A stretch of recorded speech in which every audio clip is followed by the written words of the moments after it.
आज मैं आपको जीवन में आगे बढ़ने का, तरक्की करने का, सफलता पाने का एक बहुत बड़ा फार्मूला डिस्कस करने वाला हूं। अपने दाएं बाएं नजर उठा के देखिए, कोई भी कामयाब इंसान, फिर वो चाहे कोई दुकानदार हो, कोई व्यापारी हो, कोई नौकरी कर रहा हो, कोई भी कामयाब इंसान देख लीजिए, जब वो कामयाब हो जाता है ना, कोई उसके डिटेल मार्क कार्ड नहीं पूछता है, कोई नहीं पूछता है उसने स्कूल में कैसा परफॉर्म किया था, कॉलेज में कैसा परफॉर्म किया था।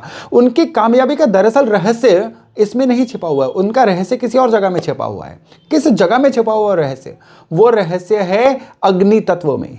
जिन लोगों के जीवन में अग्नि तत्व, फायर एलिमेंट एक ठीक ठाक प्रोपोर्शन में होता है, सही मात्रा में होता है ना, वो लोग जीवन में बाकियों से बहुत आगे बढ़ जाते हैं। लेकिन क्या आपको पता है कि अगर दुनिया की आबादी को 100 के नंबर से माना जाए तो कितने परसेंट लोगों में अग्नि तत्व जो है ये डेवलप होता है? केवल 5% लोगों में। यानी अगर आप जीवन में अच्छे से कामयाब होना शुरू हो गए और लगातार कामयाब होते चले जा रहे हैं तो फिर आप दुनिया के टॉप 5% लोगों में हैं। कितनी अमेजिंग बात है ये। और आज के वीडियो में यही चर्चा होने वाली है कि इस टॉप 5% लीग में किस तरह से खुद को स्टैब्लिश किया जाए। और ये जो 5% है ना, हर कैटेगरी में होते हैं, अमीरों में भी, कामयाब लोगों में भी, सुखी लोगों में भी, हर कैटेगरी में टॉप 5% लोग जो है ना, सभी में अग्नि तत्व जो है ये भरपूर मात्रा में होता है। लेकिन ये बात यहां अग्नि तत्व तक आके नहीं रुकेगी, ये बात आगे जाके आपकी जन्म कुंडली में, आपके घर के वास्तु में कई लेयर तक जाने वाली है। इसलिए इस वीडियो में एंड तक बने रहिएगा। नमस्कार, मेरा नाम है योगेश शर्मा। अग्नि तत्व की बात चली है ना, तो सबसे पहले आपको यह पता होना चाहिए कि पंच तत्व जिससे शरीर बना है, सृष्टि बनी है, आपका भवन बना है, पूरे का पूरा ब्रह्मांड बना है, वो है अग्नि, पृथ्वी, जल, वायु और आकाश। ये जो 5 तत्व है ना, इनका आपके अंदर, आपके जीवन में प्रॉपर एक बैलेंस होना चाहिए। जितना तत्व जहां के लिए जरूरी है ना, उतना ही होना चाहिए। जैसे आपको पता है अर्थ जो है 70% पानी से बनी हुई है, तो करीबन 70% ही जल हमारे शरीर में चाहिए। और जो अग्नि का तत्व है ना हमारे अंदर, ये 5 से 8% तक चाहिए। और अगर यही अग्नि का तत्व जो आपके अंदर है, आपके भवन के अंदर भी उसी प्रपोर्शन में हो, आपके द्वारा लिए जाने वाले डिसीजंस में भी उसी प्रपोर्शन में हो, तो फिर आपके अंदर की अग्नि जागृत हो जाती है। अब अंधेरे में अग्नि जागृत हो तो क्या होता है? ये आपको रास्ता दिखाती है, ये आपको सिक्योरिटी देती है, विपदाओं से बचाती है। ठीक यही काम आपके जीवन में अग्नि तत्व का जागृत होना करता है। और जब अग्नि तत्व बुझ जाता है ना, मन एंजाइटी का, घबराहट का शिकार होना शुरू हो जाता है। अनिश्चय की स्थिति जिन भी लोगों में है ना, उनके अंदर का अग्नि तत्व बहुत बुरी तरह से कमजोर हो रखा है। जिन लोगों को भी हमेशा भय सताता है ना, न जाने आने वाले कल में क्या होगा, हर बात पे शक करते हैं कि कहीं सामने वाला उनको चीट तो नहीं कर रहा है, मेरे साथ होगा ही क्या, ये अग्नि तत्व के कमजोर होने की बहुत बड़ी निशानी होती है। और ये आगे जाके क्या करती है? आपको कमाने से रोकती है। ये आगे जाके क्या करती है? आपको सही जगह पे पैसे को निवेश नहीं करने देती। आपके पास पैसा अगर किसी भी कारणवश आ भी जाए, अग्नि तत्व कमजोर होगा, वो धन आपके पास टिकेगा नहीं, आया, टच करके चला गया। ऐसे लोगों की अगर लॉटरी जैकपॉट भी निकल जाए ना, ये उस पैसे को संभाल नहीं पाते हैं। पैसा संभालना, पैसे को कई गुना मल्टीप्लाई करना, ये आपका अग्नि तत्व होता है। सॉल्यूशंस मिलते हैं इंसान को जब अग्नि तत्व स्ट्रांग होता है। आपने कभी नोट किया, किसी बहुत बड़े नेता से आप मिलने जाएं, किसी बहुत बड़े ऑफिसर से आप मिलने जाएं, वो छोटी बात करते हैं, वो पूरे सॉल्यूशन की बात करते हैं। आप उनसे जब लंबी बात करना शुरू करेंगे ना, वो आपको टोक के बोल देंगे, कम टू द पॉइंट। ये होता है उनका अग्नि तत्व जागृत होता है। तो कितनी कॉमन चीज हो गई ना कि जो भी एक पिनक्कल पे पहुंच गया, एक बहुत ऊंचाई पे पहुंच गया, उसने अपने अंदर का अग्नि तत्व जागृत किया तो पहुंचा। पॉलिटिशियंस की ही बात कर रहे हैं ना, तो पॉलिटिशियन में 2 तरह के लोग होते हैं। लीडर सारे ही हों, लेकिन जिनमें अग्नि तत्व होगा ना, वो बाकियों से एकदम से आगे निकल जाएगा। अब आपने बहुत सुन लिया होगा अग्नि तत्व, अग्नि तत्व। आपके अंदर भी एक सवाल आ रहा होगा कि भाई ये समझ लिया अग्नि तत्व क्या होता है, अब हमें समझाओ, हम अपने अंदर इसको जागृत कैसे करें। अब यहां पे एक बहुत बड़ा खेल और आता है कि यही जो अग्नि तत्व है ना, आपके भवन में एक दिशा विशेष से भी जुड़ा हुआ है। यही अग्नि तत्व जो है आपके जीवन में जो भी आपका बिहेवियर है ना, उसमें भी एक बहुत गहरी चीज से जुड़ा हुआ है। चलिए दोनों चीजें डिस्कस करते हैं। बिहेवियर में जुड़ा हुआ है आपके सबकॉन्शियस माइंड से। कहते हैं ना कि जो आपके सबकॉन्शियस के अंदर फीड हो जाता है, वही आपके जीवन में घटित होना शुरू हो जाता है। कोई इंसान खुद को ट्रेंड करता है, सोचता ही रहता है कि मैं ये नहीं कर सकता, मैं ये नहीं कर सकता, तो अल्टीमेटली वो चीज उसके लिए हवा भी बन जाती है और वो सच में उस चीज को नहीं कर पाता है। और कई मोटिवेशनल स्पीकर आपने ये कहते हुए सुना होगा कि खुद को हमेशा आप एक पॉजिटिव वाइब्स दो, आप हमेशा खुद को बोलो मैं ये कर सकता हूं। दरअसल ये अपने अंदर अग्नि तत्व जगाने वाली एक प्रक्रिया होती है। लेकिन अगर आपके भवन के अंदर का अग्नि तत्व कमजोर होगा ना, आप लाख कोशिश कर लीजिए, आप खुद को एक पॉजिटिव एफर्मेशन दे ही नहीं पाओगे। 2 दिन दे दोगे, तीसरे दिन वो एफर्मेशन फिर से बुझ जाएगी। और आपके घर के अंदर का जो साउथ ईस्ट एरिया, वैसे तो साउथ से लेके साउथ ईस्ट तक सारे का सारा ही अग्निकोण है आपके घर में, लेकिन प्रॉपर जो अग्नि एरिया है ना, ये आपके घर का दक्षिण पूर्व यानी साउथ ईस्ट एरिया है। आप घर के एक रफ मैप बनाइए कागज पे, और उसमें बीचों बीच में कंपास से आप देखिए आपके घर के अंदर का साउथ ईस्ट एरिया कौन सा है। साउथ ईस्ट एरिया जो है ना, ये अग्नि का एरिया है। ये एरिया अगर आपके घर का कमजोर होगा, आप सबकॉन्शियसली कमजोर होते चले जाओगे। आपके अंदर एक इंफीरियरिटी कॉम्प्लेक्स आना शुरू हो जाएगा। सामने वाले की फ्रीक्वेंसी पे आके उससे मैच करके उससे कम्युनिकेट करना, उससे बात करना, ये अग्नि तत्व होता है।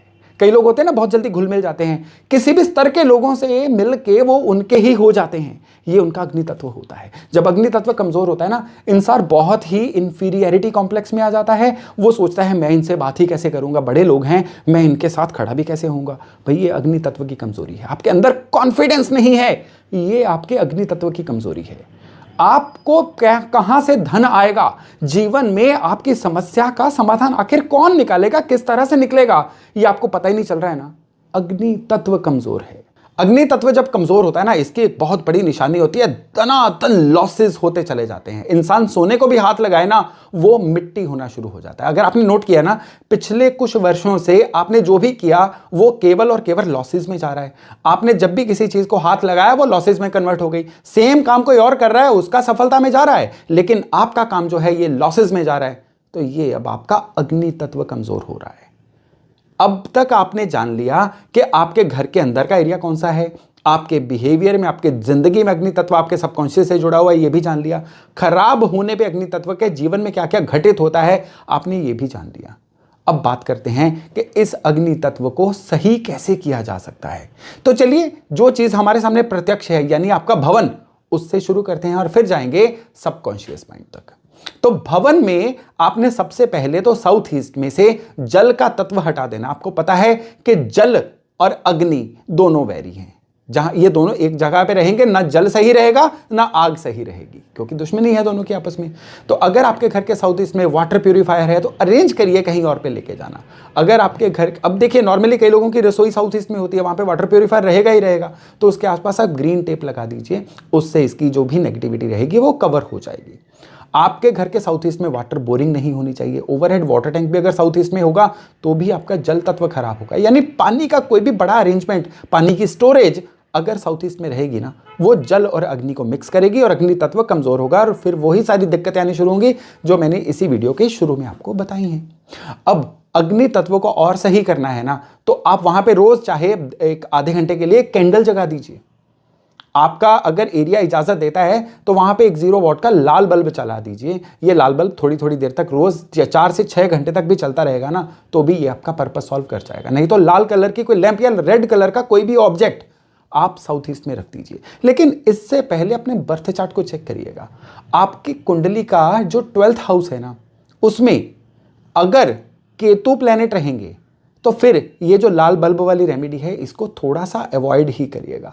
उस केस में आप क्या कर सकते हैं कि यहां पे केवल इस एरिया को साफ सुथरा रखिए तो भी चलेगा। अब आग को कौन सी चीज जो है प्रफुल्लित करती है? आग को हवा जो है वो प्रफुल्लित करती है। तो आप अपने घर के साउथ ईस्ट को वेंटिलेटेड रखिए, वहां पे हवा की सर्कुलेशन का प्रबंध करिए। जिन भवनों में भी घर के साउथ ईस्ट में हवा का साउथ ईस्ट एरिया से आदान प्रदान नहीं होता है ना, वहां का अग्नि तत्व बुझ जाता है। उस घर के मेंबर क्या होता है, सबसे पहले तो उस घर की फीमेल्स को हेल्थ की बहुत दिक्कत आनी शुरू होती है। घर की सीनियर फीमेल मेंबर को भी, घर के जो वर्तमान मेंबर है उनकी, और अगर घर में कोई नई बहू भी आई है ना, उनके भी घर में आते ही ना सेहत की दिक्कतें कोई ना कोई आनी शुरू हो जाती है। और स्त्रियों में आपस में भी वैचारिक मतभेद रहता है, अनबन होती रहती है। तो साउथ ईस्ट को सही करना, और साउथ ईस्ट में अगर मेन गेट होगा तो फिर ये अग्नि तत्व और ज्यादा खराब हो जाएगा। जीवन में एस्केलेशन देता है अग्नि तत्व, आपको झट से लिफ्ट की तरह जीवन में लिफ्ट करवाता है, ऊपर लेके जाता है अग्नि तत्व। ये खराब होगा तो जीवन में ग्रोथ बहुत सामान्य से या सामान्य से कम भी रह जाती है। तो आप घर के अग्नि तत्व के में अभी मैंने जो जो आपको चीजें बताई हैं घर के साउथ ईस्ट में, उनको हमेशा ध्यान में रखिए। अब आइए सबकॉन्शियस को कैसे सही करना है। आपको जीवन में जो भी रिजल्ट चाहिए उसको वर्तमान में लिखिए। अगर आपको एक पर्टिकुलर आपको धन उपार्जन करना है, यहां पे ध्यान रखिएगा, कई लोग कर्जा उतारने को हमेशा ये कहते हैं मेरा कर्जा उतर जाए, मेरा कर्जा उतर जाए।